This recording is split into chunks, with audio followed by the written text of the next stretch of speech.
Pukul 6 waktu Indonesia Tengah.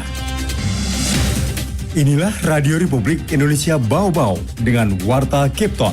Berita seputar Kepulauan Buton.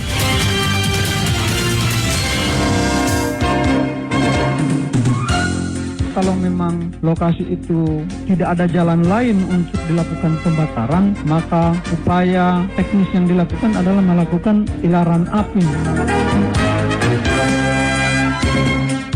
Kami menginisiasi mengadakan pertemuan dengan pihak pemilik Hotel Kalista dengan tokoh masyarakat.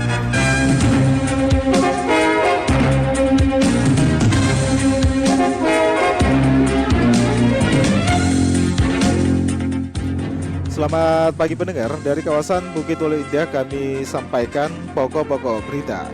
Mencegah terjadinya karhutlah, masyarakat diminta tidak melakukan pembersihan kebun dengan cara membakar. Per Agustus 2023, kantor pelayanan jasa Raharja Kota Bau-Bau bayarkan santunan hingga 2,3 miliar rupiah. Pendengar, inilah Warta Cape Town pagi hari ini, tepatnya tanggal 6 September 2023 bersama saya, Bung Zuda.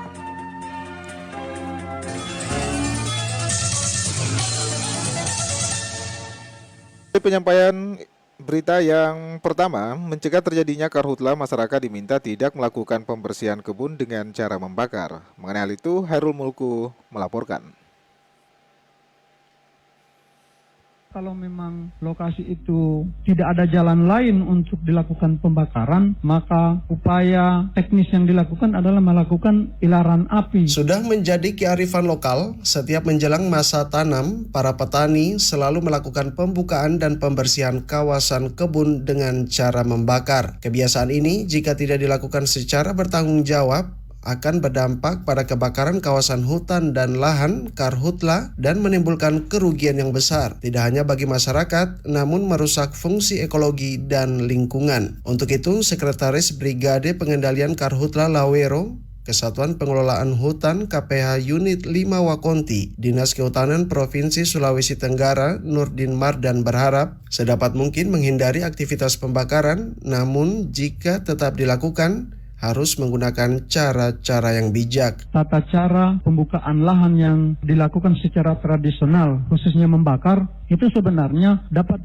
dimaklumi, namun perlu langkah-langkah kearifan lokal. Di antaranya kalau memang lokasi itu tidak ada jalan lain untuk dilakukan pembakaran, maka upaya teknis yang dilakukan adalah melakukan ilaran api. Jadi di sekitar kebun-kebun mereka dilakukan semacam jalan kontrol sehingga tidak menyebar ke wilayah sekitarnya. Langkah lain, lanjut Nurdin, dapat dilakukan pembakaran secara spot. Dengan cara ini, kotoran atau sampah yang akan dibakar tidak ditumpuk dalam satu hamparan, namun terbagi dalam beberapa spot. Hal ini dimaksudkan agar konsentrasi api tidak membesar. Kita juga tidak bisa pungkiri bahwa tata cara penggunaan tradisional dalam hal membuka lahan itu terus dilakukan karena memang itu juga adalah kearifan lokal. Tetapi memang harus kita sikapi karena akan berdampak secara luas manakala dilakukan secara tidak terkontrol. Untuk itu, dalam mencegah terjadinya karhutla di wilayah kerjanya, KPH Unit 5 Wakonti terus melakukan koordinasi dengan instansi teknis, melakukan pembentukan masyarakat peduli api, termasuk penyebar luasan peta rawan kebakaran. Reporter RRI Bau-Bau, Hairul Mulku melaporkan. Saudara, per Agustus 2023, kantor pelayanan jasa Raharja Kota Bau-Bau bayarkan santunan hingga 2,3 miliar rupiah. Selengkapnya reporter RRI Bau-Bau, Waode Nurliani melaporkan. Kantor Pelayanan Jasa Raharja KPJR Kota Bau-Bau hingga Agustus 2023 membayarkan klaim hingga 2,3 miliar rupiah. Klaim tersebut meliputi pembayaran di 2 kabupaten lainnya yang masuk wilayah kerja KPJR Kota Bau-Bau, yakni Buton Tengah dan Kabupaten Buton Selatan. Staf KPJR Bau-Bau Narti mengungkapkan, total pembayaran di atas 2 miliar itu merupakan klaim 138 korban. Menurutnya pembayaran klaim menjelang semester 2 tahun 2023 cenderung stagnan dibanding tahun lalu, namun amatannya khusus jumlah jumlah korban mengalami peningkatan. Data KPJR Bau-Bau menunjukkan korban terbanyak usia sekolah rentan 14 hingga 21 tahun. Paling banyak kasus kecelakaan tabrakan 2 kendaraan. Beberapa dari kami tuh sebenarnya menganjurkan untuk membayar pajak dulu, biar kami bisa kasih santunan.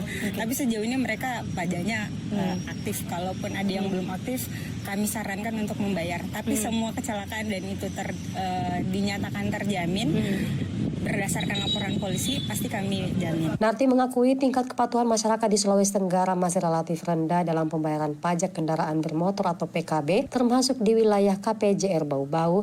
Namun untuk tahun 2023 cenderung sedikit mengalami kenaikan karena program pemutihan pemerintah. Sementara itu untuk jumlah santunan yang telah dibayarkan oleh Jasara Harja Sulawesi Tenggara hingga 31 Agustus 2023 sebesar 20,7 miliar dengan jumlah sebanyak 1.178 korban, baik meninggal dunia maupun korban luka-luka. Wade Nurliani, reporter Bau-Bau. Anda sedang mendengarkan Warta Kepton, berita seputar Kepulauan Buton. Saudara, DEMP PTSP Kota Bau-Bau memfasilitasi kelanjutan pembangunan Hotel Kalista di Jalan Beto Ambari yang sempat mandek sejak tahun 2016. Mengenai itu, Afriansa melaporkan. Kami menginisiasi mengadakan pertemuan dengan pihak pemilik Hotel Kalista dengan tokoh masyarakat. Dinas Penanaman Modal dan Pelayanan Terpadu Satu Pintu DPM PTSP Kota Bau-Bau memfasilitasi kelanjutan pembangunan Hotel Kalista di Jalan Beto Ambari Kota Bau-Bau yang sempat mandek sejak tahun 2016. Kepala DPM PTSP Bau-Bau Sormawati mengatakan mandeknya pembangunan Hotel Kalista karena sejumlah permasalahan yang kala itu mendapat penolakan dari masyarakat sekitar.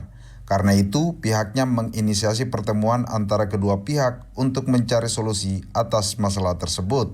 Kami menginisiasi mengadakan pertemuan dengan pihak pemilik Hotel Kalista dengan tokoh masyarakat dan pemerintah. Fungsinya kami adalah memfasilitasi, kami mencoba mendengarkan apa yang menjadi permasalahan sehingga pembangunan Hotel Kalista yang berlokasi di Jalan Beto Ambari itu terkendala atau tidak lanjut pembangunannya. Dari pertemuan tersebut, ungkap Sormawati, diketahui keterangan rencana kota atau KRK yang dimiliki oleh pihak hotel harus diurus ulang karena sudah tidak berlaku. Kemudian pihaknya juga melihat terjadi ketidaksesuaian antara pembangunan di lapangan dengan izin mendirikan bangunan IMB yang dimiliki pihak hotel. Bermasalah itu terkait IMB-nya. IMB itu mereka itu hanya memiliki izin untuk 4 lantai, tetapi faktanya mereka itu membangun 5 lantai. Jadi ini yang harus diperbaiki kembali supaya proses perizinan itu dapat mereka perbaiki. Sedangkan dari pihak masyarakat, kata Sormawati, mereka mengeluhkan karena pihak hotel tidak menjalankan soal keamanan, keselamatan, kesehatan, dan lingkungan atau K3L ketika proses pembangunan hotel tersebut.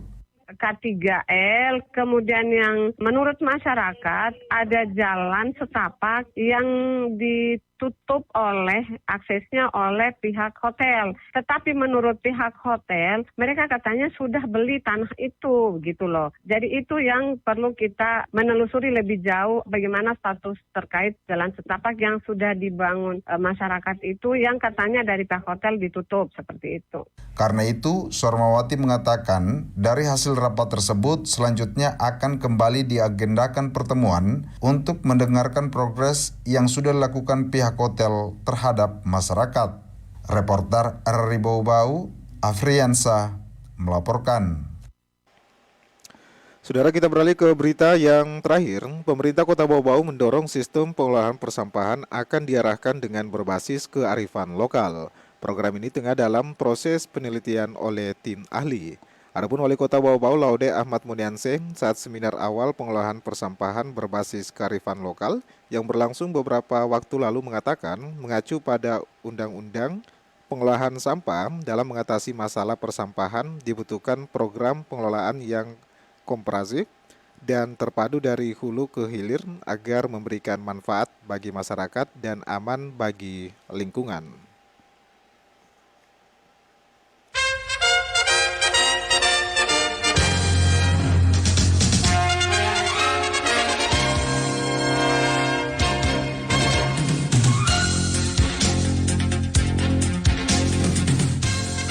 Pendengar, sebelum kami akhiri, kembali kami sampaikan pokok-pokok berita. Mencegah terjadinya karhutlah, masyarakat diminta tidak melakukan pembersihan kebun dengan cara membakar. Per Agustus 2023, Kantor Pelayanan Jasa Raharja Kota Bau-Bau bayarkan santunan hingga 2,3 miliar rupiah. Pendengar, demikianlah Warta Kepton pagi hari ini. Mewakili kerabat kerja yang bertugas, kami ucapkan terima kasih atas perhatian Anda. Selamat pagi dan selamat beraktivitas.